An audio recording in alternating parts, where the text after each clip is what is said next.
It's so good to see you. Mrs. Rock here. Today I am so excited. I was just getting my crayons all ready because I'm going to show you how to make a scribble drawing. We're going to use our imagination and some bright colors to make a beautiful work of art. Here are the materials you need.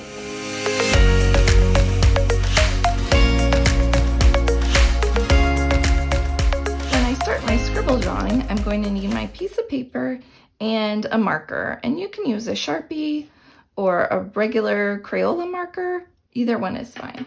And I'm going to start off by making one long snaky line, and I'm just using my mindfulness to create a line that has some intersections, some curves, maybe some loops.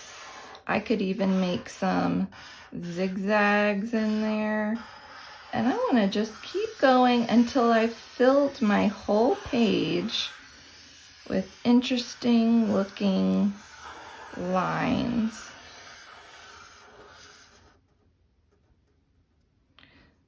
Notice I stopped there. I need to make sure the end of my line touches another line.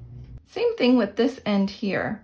I'm going to curve this line back around so that it touches that line there. So I'm creating these enclosed spaces.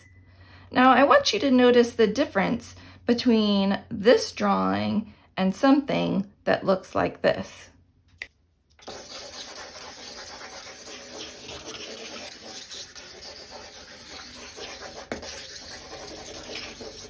Let's see, what did I do differently here than here?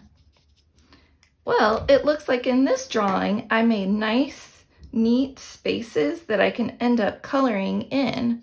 But this one's too messy. It would be nearly impossible to color in all these tiny spaces. It just looks like I didn't use enough mindfulness and craftsmanship to create this drawing. I think I'm going to go with this one instead. It looks a lot more neat, and it's going to be a lot easier to color inside the lines. We're going to be using crayons today to color in our scribble drawing. So just choose any color you want and start in any space you like. And when I color, I go back and forth in the same direction, and I do just little bits at a time, back and forth, back and forth. And notice my hand moves this way, back and forth from my wrist. I'm not just using my fingers, and I'm not using my whole arm. I'm just using my wrist to go back and forth, back and forth. And I do just a little bit at a time. I don't want to get too overwhelmed with a big space and think that I have to get everything colored really quickly, because if I'm coloring nice and neat, it might take a little bit more time. That means I'm using good craftsmanship and I'm really thinking about what I'm doing. And there, I'm finished with that space, and I don't have any peekaboo spots. Peekaboo spots are areas that are left white on your paper. But for this drawing, we're really trying to use good craftsmanship and cover the whole paper. Sometimes I'll see students color like this, in all different directions. Instead, tackle little parts at a time. So just slowly back and forth in the same direction, just a little bit at a time. And before you know it, you're covering the whole space that you need to color. And when I get to the edges, I go a little bit more slowly, back and forth in the same direction. So let's see, should I color like this? No, that doesn't make any sense. Instead, I'm going to color back and forth in the same direction. I might even get those little corners first because I know that they're the hardest. And I'm not putting a lot of pressure on my paper, because if I press really, really hard, then it's going to make my hand get really tired. So I just want to be really relaxed and mindful while I'm coloring. And every now and then, oops, I might get outside of the lines, but guess what? That's okay because I'm just learning and I'm trying my best, and that's all you can do. So I'm going to keep going little by little, coloring in all of these spaces. And each space is going to get its own color. And I can repeat colors if I want, or I could stick with the same 3 colors over and over again, or 4 or 5 colors. But that's okay. I can do the whole rainbow too if I want. And I'm just going to have fun, and I'm going to keep coloring little by little. And if my hand gets really tired, I can put my crayon down, shake it out, pick up my crayon again, and keep going.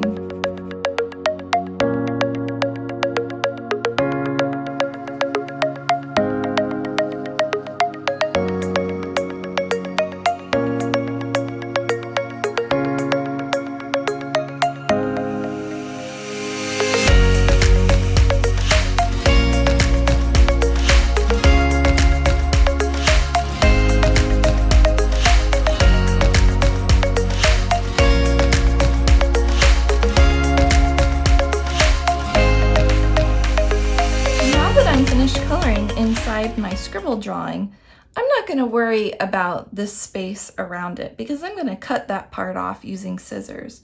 Remember, my thumb goes in the small hole and my other fingers go in the big hole, and my thumbs up, always stays on top. My cutting hand opens and closes while my other hand grips the paper and does all the driving. So notice the hand holding the paper is the one moving the paper around while I carefully cut on that outside line.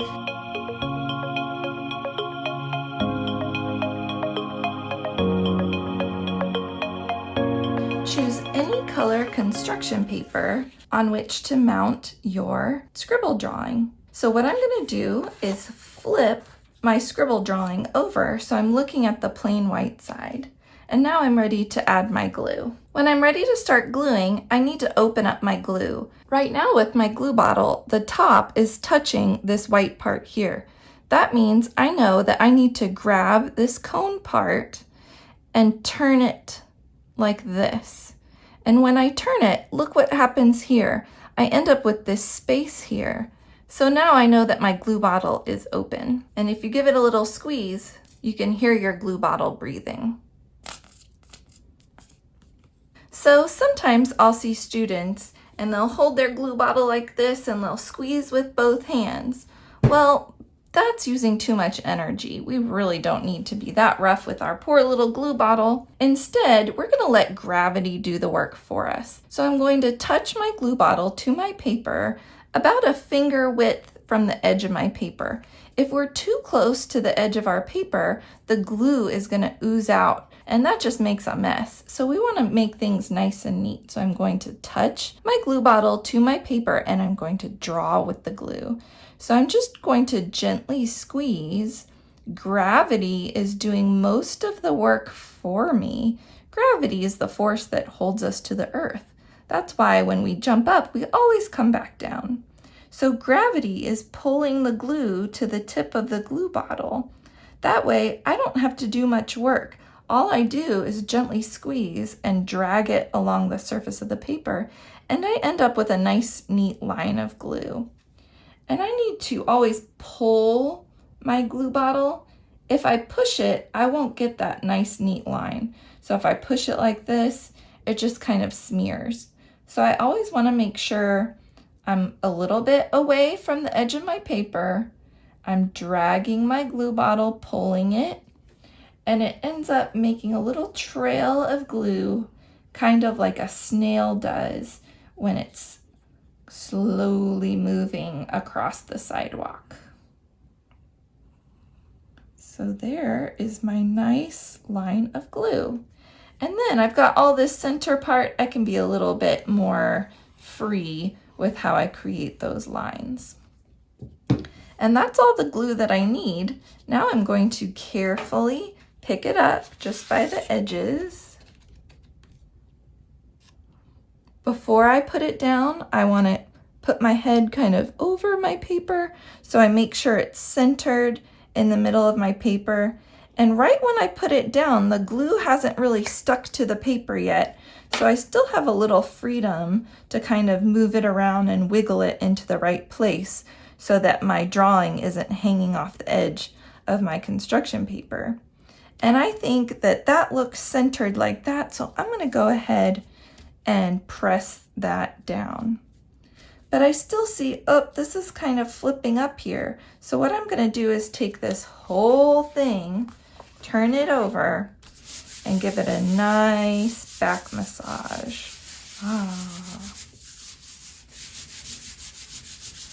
And sometimes when I'm doing this, a little bit of glue oozes out the side, but we'll just clean that up later. And that glue will dry clear anyway, so no big deal. All right, it looks like I'm finished with my artwork.